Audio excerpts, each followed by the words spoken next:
What's up mga mamillennials? It's me again, your Mommy Cora, and welcome back to my channel.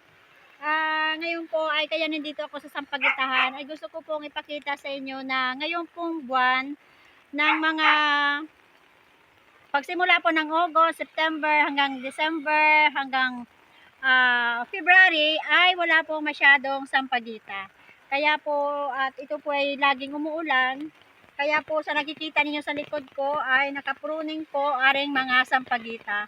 At tulad po naming mga hanap buhay ay nagtitinda ng sampagita ay wala po masyado kaming income ngayon. Kaya ako po ay yung aming kapitbahay ay gumawa ng suman. Ako po ay nanood at ito po ay gusto ko share sa inyo. At ito po ay pwede gawing business. Malaki po ang tubo dito dahil kaunti lang din po ang puhunan.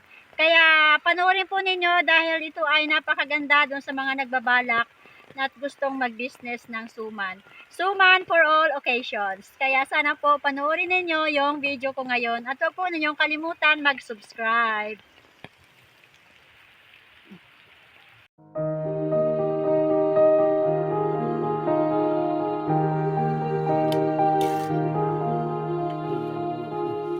Sana lang.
palatandaan na luto na yung suman na pwede na siyang hamuin pag kayong natanggal na ng pusa doon sa siyanse. Yung hindi na siya dumidikit. Yan. Ito hindi pa to pwede kasi hindi pa siya pusa dumidikit.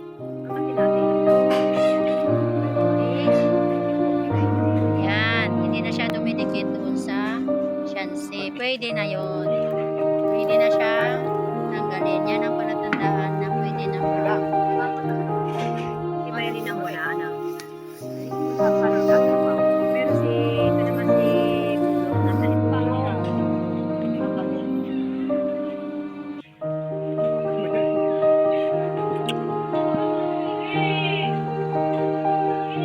Manok sa dito. Ha?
oras na malakas ang apoy at 1 oras na mahina ang apoy. So, bali 3 oras. Ito ay isa pa lang kaya lakas yung apoy. Check nyo rin kung mayroong tubig pa, baka mamaya iga na. Saka malaman nyo naman kung mayroong pang tubig kasi maririnig niyo yung kumukulo. Pagka palagay nyo wala nang kumukulo, tumutunog, edi dagdagan nyo na ng tubig para hindi maiga. Hindi masunog ang inyong kawali. Ito na yung 1 oras na kaunti lang ang apoy. Parang ito ay kung sa kanin, atin na lang po siyang iniinit. Titikman nyo kung luto na. Pag yung tinikman ninyo, palalamigin nyo muna. Doon nyo malalaman kung luto na. Kasi wala na siyang putol-putol. Wala na siyang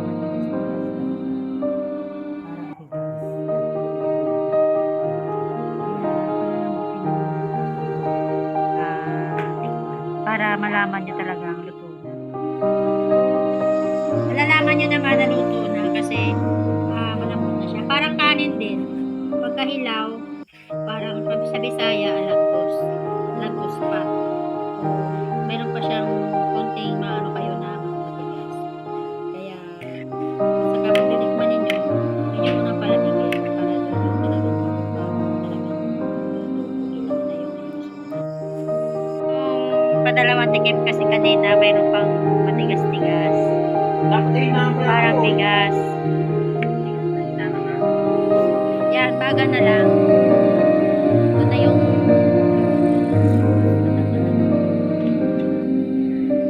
luto na siya eh. Ito na ang finished product. Luto na po ang suman. Atin na lang palalamigin at ililipat sa isang lalagyan. Thank you for watching! The loneliness has always been